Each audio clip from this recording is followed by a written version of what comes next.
Hello बच्चों, कैसे हो आप सब? बढ़िया एकदम। तो बच्चों, आज आपके लिए एक नया टॉपिक है और दो तरह के बच्चे इसको टारगेट कर सकते हैं। पहले वो बच्चे जो क्लास 11th को स्टार्ट कर रहे हैं, क्लास 11th के इनिशियल डेज में उन्होंने कुछ चैप्टर्स कर लिए हैं, अगर आप फ्यूचर में इसको देख रहे हो। और मेनली ये वो बच्चों को भी वीडियो बहुत ज़रूरी है जो बच्चे अभी 11th पास आउट होके 12th में प्रमोट हुए हैं और 12th में प्रमोट होके वो इलेक्ट्रोस्टैट्स शुरू करने वाले हैं। क्योंकि मैं बड़ी क्लियर बात बताना चाहता हूं, इलेक्ट्रो का 50-60% आप इजीली गेन कर सकते हो अगर आपके पास ग्रेविटेशन की कोर नॉलेज है। तो मैं यहाँ पे कोर वर्ड यूज कर रहा हूं, ऊपर ऊपर से नहीं। उस कोर के लिए बहुत इजी टॉपिक है। अगर हम ग्रेविटेशन की बात करें तो आप सभी जानते हैं, न्यूटन्स लॉ ऑफ मोशन आपने पढ़ा होगा। उस मोशन लॉ में आपने क्लियरली पढ़ा था कि कोई भी बॉडी को जब हम एक सिंपल लॉ ऑफ इनर्शिया से समझते हैं तो वो बॉडी अपने मोशन में कंटिन्यू रहती है, रेस्ट में कंटिन्यू रहती है, जब तक उसके ऊपर कोई एक्सटर्नल अनबैलेंस फोर्स ना लगे। This is law of inertia. फिर ये भी बात क्लियर है कि अगर इस मार्कर को मैं ड्रॉप कर दूं, छोड़ दूं, तो ये ऊपर होल्ड नहीं हो पाएगा अपने आप। ये तब तक होल्ड नहीं हो पाएगा जब तक इसको कोई एक्सटर्नल फोर्स होल्ड ना करके रखे। जैसे इसको ड्रॉप करेंगे तो ये नीचे ही गिरेगा। कोई बॉडी को जब ऊपर फेंकते हैं तो कुछ टाइम बाद वो ऊपर का एक हाईएस्ट पॉइंट टच करके नीचे ही आती है। तो ये सारे जो हम चीजें समझ रहे हैं, ये सारी चीजें बच्चा पार्टी, बहुत इंपॉर्टेंट बात, न्यूटन पहला नहीं था। एरिस्टोटल और गैलीलियो ये दो साइंटिस्ट हैं जिन्होंने और बहुत डेप्थ की बातें की थी, जो कि हमारे सिलेबस में बहुत ज्यादा इंट्रोड्यूस नहीं की जाती, जिससे हमें पता नहीं चलता। Newton was a great scientist but was not the only scientist. उनसे पहले, उनसे बाद में बहुत से साइंटिस्ट ने अपना बहुत कंट्रीब्यूशन दिया है। चलो उस पर हम नहीं जाते, हमारा टॉपिक नहीं है। उन सारे साइंटिस्टों का एक कोर नॉलेज को अगर हम देखें तो एक सिंपल सी बात उन्होंने देखी कि अगर कोई दुनिया में दो मास ऑब्जेक्ट्स हैं, m1 और m2, और ये दोनों मास ऑब्जेक्ट्स r डिस्टेंस से सेपरेट हो रहे हैं। कौन से डिस्टेंस से? r डिस्टेंस से सेपरेट हो रहे हैं। तो ये देखा गया कि मास 1 और मास 2 इनके बीच में कोई तो फोर्स एक्सर्ट हो रही है। इसका बेस्ट एग्जांपल मैं देना चाहता हूं कि अर्थ और मून, अर्थ और सन, मून और सन, सारी सेलेस्टियल बॉडीज, हर सेलेस्टियल बॉडी अगर रेवोल्यूशन कर रही है तो रेवोल्यूशन करने के लिए बड़ा सिंपल सा क्वेश्चन है, इनका फ्यूल कौन डाल रहा है? इतने सालों से गोल चक्री चल रही है, ये चक्री कैसे चल पा रही है? कोई तो रीजन होगा, कोई तो पुल होगा। तो ये बड़ा ही सिंपल सा, फिर जब आंसर्स निकले, समझ आई बातें, तो ये समझ आया कि अगर हम इस एग्जांपल पे चलें तो अगर कोई एक प्लैनेट किसी दूसरे प्लैनेट के अराउंड रिवॉल्व करता है तो डेफिनेटली जो उसको पुल चाहिए होता वो ये सामने वाला प्लैनेट ही उसे दे रहा है। बड़ा इंटरेस्टिंगली इस पॉइंट को समझे। यहां पे मैं दो चीजों को कंपेयर करूंगा, charge charge, mass mass, very very very important. तो यहां सबसे पहले हम पढ़ने जा रहे हैं mass mass. Earth as a mass, other planet as a mass. कोई भी एक मास किसी दूसरे मास को अट्रैक्ट करता है। तो आप कहोगे सर जो सामने कुर्सी रखी है, क्या वो मुझे अट्रैक्ट कर रही है? बिल्कुल अट्रैक्ट कर रही है। तो वो कुर्सी आपकी तरफ क्यों नहीं आ जाती? वो इसलिए नहीं आ जाती क्योंकि आप उस कुर्सी को भी अट्रैक्ट कर रहे हो। सिंपल सी बात, मैंने इसको 10 न्यूटन से खींचा, उसने मुझे 10 न्यूटन से खींचा, तो नेट फोर्स दोनों का ही 0 हो गया। लेकिन यस, एक सिंगल बॉडी की बात करें तो सामने वाले को अट्रैक्ट बिल्कुल कर रहा होता है। ये लॉ हमारे यूनिवर्स का है। तो यहां बड़ी सिंपल सी बात है, जितना फोर्स m1 m2 पे लगाएगा उतना ही फोर्स m2 m1 पे लगा देगा, नेट फोर्स कैंसल आउट हो जाएगा। But yes, if single isolated body की बात करें तो बिल्कुल वो सामने वाली बॉडी को अट्रैक्ट करता है। ये बॉडी इससे अट्रैक्टेड है, इसीलिए ये कंटिन्यूसली अट्रैक्शन से अट्रैक्शन, यहां से अट्रैक्ट, यहां से अट्रैक्ट, यहां से अट्रैक्ट, यहां से अट्रैक्ट, वो कभी अपना मोशन छोड़ नहीं पाएगा। मैं हमेशा ही आउट ऑफ द वे जा रहा हूं थोड़ा सा, पर आपको एक चीज मेंशन करना चाहता हूं। मैं हमेशा मेंशन करता हूं बच्चों को, सेंट्रीपिटल फोर्स जो आपने पढ़ी होगी, ये फोर्स किसी ना किसी की वजह से हमेशा लगती है। इलेक्ट्रॉन और न्यूक्लियस, इलेक्ट्रॉन घूम रहा है, केमिस्ट्री में पढ़ा होगा आपने। इलेक्ट्रॉन अगर घूम रहा है, कैसे घूम पा रहा है? जो न्यूक्लियस है उसको इलेक्ट्रोस्टैटिक खींच रहा है, इसलिए घूम पा रहा है। ये प्लैनेट क्यों घूम पा रहा है? क्योंकि ये प्लैनेट उसको अट्रैक्ट करके रखा हुआ है। तो सारी बातों का निचोड़ निकालते हैं तो न्यूटन के लॉ से हमें यह समझ आया कि जो फोर्स लग रहा है वो डायरेक्टली प्रोपोर्शनल है दोनों मासेस के प्रोडक्ट से। वेरी वेरी इंपॉर्टेंट, इसी से समझ आता है कि कोई ज्यादा नहीं लगा पाएगा। इनवर्सली प्रोपोर्शनल है स्क्वायर ऑफ डिस्टेंस से, ये हमारा रिसर्च पर्पस है। तो हम कह सकते हैं, कंक्लूड कर सकते हैं कि देयरफॉर वो प्रोपोर्शनल है m1 m2 by r square से। डन। अब यहां पे फिजिक्स की एक ऐसी बात आती है सामने जो मुझे बहुत फैसिनेट करती है, आपको भी शायद समझ लगे तो आपको फैसिनेट करेगी। न्यूटन जैसे साइंटिस्ट भी इतनी बढ़िया रिसर्च करने के बाद भी इस खाली प्रोपोर्शनल के साइन को हटा के जो कांस्टेंट होता है उसके लिए किसी और साइंटिस्ट की हमें रिक्वायरमेंट आती है। जस्ट इमेजिन, ये हमारा बहुत से मैंने कॉन्सेप्ट्स में देखा है, मैग्नेटिज्म में देखा है, न्यूटन्स के लॉस में देखा है, बहुत सारी ऐसी बातें हैं। तो न्यूटन यहां तक हमें आंसर दे पाए तो प्रोपोर्शनल का साइन जब हटेगा तो इक्वल का साइन लगता है और साथ में एक कांस्टेंट, और वो कांस्टेंट जो है उस कांस्टेंट का नाम है g m1 m2 by r square. इस g को हम लोग यूनिवर्सल ग्रेविटेशनल कांस्टेंट कहते हैं, UGC, यूनिवर्सल ग्रेविटेशनल कांस्टेंट कहते हैं। थोड़ा सा इसको यहां पे शिफ्ट कर लेते हैं, आई होप आपको क्लियर दिख रहा होगा। तो फॉर्मूला बन गया g m1 m2 by r square, जहां पे g का मतलब है यूनिवर्सल ग्रेविटेशनल कांस्टेंट,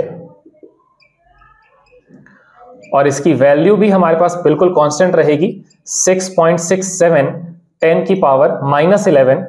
आप इसको सॉल्व कीजिए तो मैं यहां पे अगर आपको रफ वर्क दिखाऊं, अगर g का फॉर्मूला निकालना चाहते हैं fr square by m square, यहां से आप उसका डायमेंशन सॉल्व कीजिए, न्यूटन मीटर स्क्वायर पर केजी स्क्वायर। ठीक है, ये वैल्यू की खास बात है, थोड़ा अपने लिए इसको स्ट्रांग हो जाइए इस बात को लेके कि ये यूनिवर्सल है। बहुत से कम ऐसे कांस्टेंट्स होते हैं जो यूनिवर्सल होते हैं। इस कांस्टेंट की वैल्यू धरती, आसमान, चंद्र ग्रह, सूर्य ग्रह, किसी भी प्लैनेट, किसी भी पानी, किसी भी मीडियम में कभी चेंज नहीं होगी। वेरी वेरी क्रूशियल पॉइंट, ऐसा हर कांस्टेंट में नहीं होता, ये याद रखना। तो वापस आ जाते हैं अपने कॉन्सेप्ट पे। तो F is equal to g m1 m2 by r square. फिलहाल मैं आपको यही कहूंगा कि इस वीडियो के एस्पेक्ट को इतना समझो कि इस छोटे से पार्ट में बहुत से न्यूमेरिकल्स आ जाते हैं, और जब वो न्यूमेरिकल्स आते हैं तो बच्चे बहुत पजल आउट हो जाते हैं। हमें इसमें पजल नहीं होना। जी की वैल्यू आपके पास सामने लिखी हुई है, ये SI यूनिट है, फोर्स का न्यूटन होता है, M का यहाँ पे केजी है, R का यहाँ पे मीटर है, SI यूनिट्स। ओके, थोड़ा आगे बढ़ते हैं। आपको कहे सर कहां पे हम पजल होंगे? तो एक बड़ा सिंपल सा क्वेश्चन, बड़ा ही सिंपल सा क्वेश्चन। कोई दो मास है 10 kg और 20 kg, कोई दो मास है। ठीक है, फिलहाल मेरे लिए ये m1 है, ये m2 है, ये r डिस्टेंस से सेपरेट हो रहे हैं। r डिस्टेंस, मैं यहां पे r डिस्टेंस को मेंशन नहीं कर रहा। इनिशियली इनके ऊपर 100 न्यूटन का फोर्स लग रहा है। तो what is the new force? What is the new force when, पहला part, both masses are doubled, second, distance is halved, third part,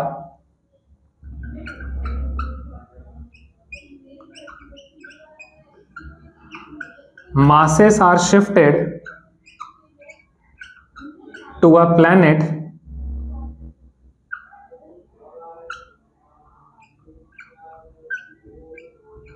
with double mass than Earth। जिस प्लैनेट पे शिफ्ट किया उसका मास डबल था। और third, masses and distance both are doubled। थोड़ा टेढ़ा हो गया है, कोई बात नहीं। पहला पार्ट दोनों मासेस को डबल किया, दूसरा पार्ट उसके डिस्टेंस को हाफ कर दिया, तीसरा पार्ट मासेस जैसे हैं, मास रेडियस उनका सब सेम है, लेकिन उसको एक नए प्लैनेट पे शिफ्ट कर दिया। एग्जाम्पल, ये 2 मासेस पहले अर्थ में थे, अब इनको शिफ्ट करके दूसरे प्लैनेट पर रख दिया तो फोर्स पे क्या फर्क पड़ेगा। और चौथा, मास और डिस्टेंस दोनों को डबल किया। बड़ा सिंपल सा सवाल है, सॉल्व कीजिए, वीडियो को पॉज कीजिए, पॉज करके जल्दी से वापस आते हैं। हाँ जी, तो कर लिया ट्राई आपने। तो देखिए अब इनके सॉल्यूशंस क्या हैं। तो सबसे पहले मैं यहाँ पे एक बड़ा इजी कॉन्सेप्ट बताना चाहता हूँ। फॉर्मूले के ऊपर अपनी ग्रिप रखना, और वो ग्रिप रखने का सिंपल सा मतलब है समझ रखना। कैपिटल जी कॉन्सेप्ट से बाहर है, कभी चेंज नहीं होता, बाय बाय। क्वेश्चन को समझो, masses are doubled, first part. तक करने के कई तरीके हैं, डायरेक्ट भी कर सकते हैं, बट फिलहाल मैं बेस से लेके चल रहा हूं बच्चों को। नया फोर्स, तरीका याद रखना, जी कभी चेंज नहीं होता। नया मास 1, नया मास 2, पहले पार्ट में डिस्टेंस भी सेम है, ये स्टाइल मेरा याद रख लेना। तो नया फोर्स जी सेम, नया मास कितना है, डबल, तो 2m1, दूसरा भी 2m2 divide by r square. नया फोर्स 4 बाहर निकाल दो, 2 2 जा 4 बाहर निकाल दो, जी m1 m2 bye r square. जिसको आप जब फटाफट करेंगे तो आपकी स्पीड और बढ़ जाएगी। तो आपका आंसर ये तो हमारा ओरिजिनल फोर्स ही हो गया है, यानी कि 4 टाइम्स ओरिजिनल फोर्स आ गया।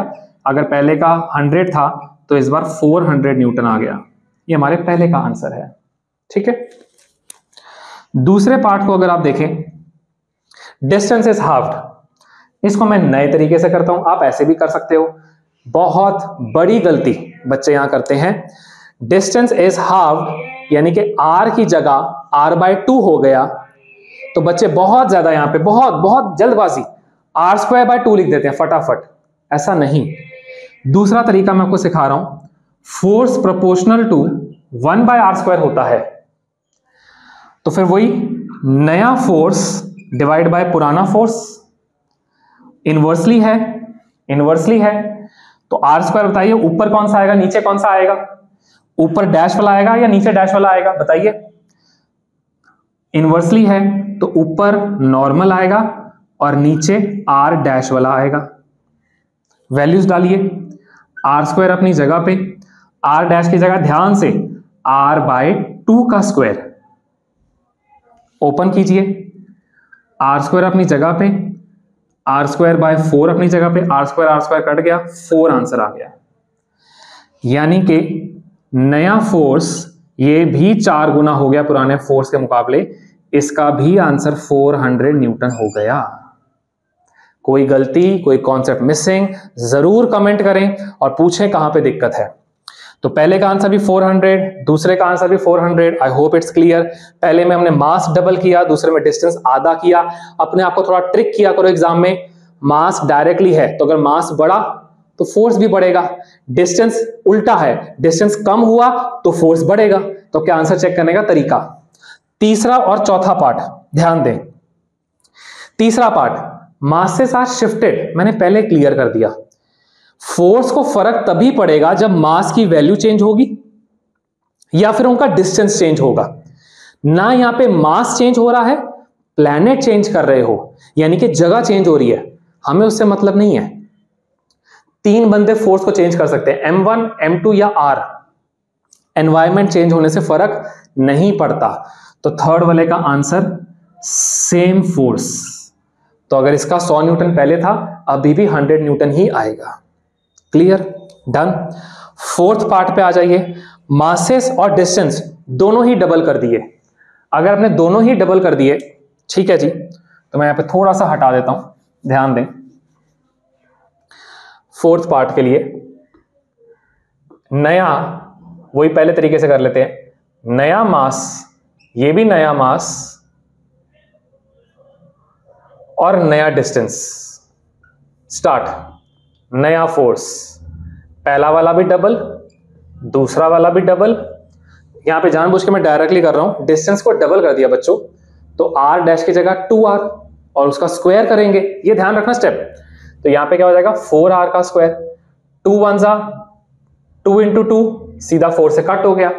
वापस चेक करो, राइट साइड के अंदर g m1 m2 bye r², ये तो ओरिजिनल ही चल रहा है, तो ये भी आंसर सेम आ गया, यानी कि इसका भी 100 न्यूटन आएगा जी। तो पहले 2 पार्ट 400, दूसरे 2 पार्ट 100। आई होप आपको क्लियर है। कोई भी डाउट है तो जरूर पूछें। ग्रेविटेशन का ये पहला पार्ट था जो कि बहुत इंपॉर्टेंट है, बहुत बेसिक है।